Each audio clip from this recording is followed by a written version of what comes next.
તો finally guys આજ તો હું પહોંચી ગયો તો મારા સાઢુભાઈના ઘરે। તો એમના ઘરના અંદર અમે આવી ગયા છીએ। તો જોઈએ કે ઘરની અંદર કોણ કોણ છે। ઓ કોઈ દેખાતું નથી। હાય શિવાની, તાર પપ્પા જોઈએ દુકાને ગયા એમ।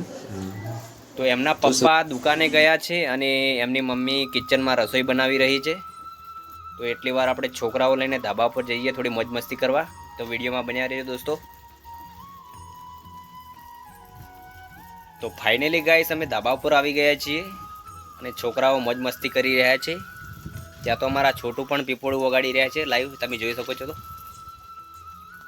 તો ફાઇનલી ગાઈસ રસોઈ બીજી બની ગઈ અને આપણે નીચે જમવા જવાનું છે। તો વિડીયોમાં બન્યા રહેજો। આપણે કિચનમાં શું બનાવ્યું તે ચેક કરીએ। તો આપણે આવી ગયા હતા કિચનમાં। ત્યાં તો ઠેઠા દાળ અને છાશ ને બધું તૈયાર રેડી હતું। ત્યાં તો એક બાજુ ફાઇનલી છોકરાઓ જમવા બેસી ગયા। તો આપણે ખાવા બીજું ખાઈ લે એટલે તમે લાઈક ને ફોલો કરી નાખો। હું મળું બીજા બ્લોગમાં। બોલો જય માતાજી।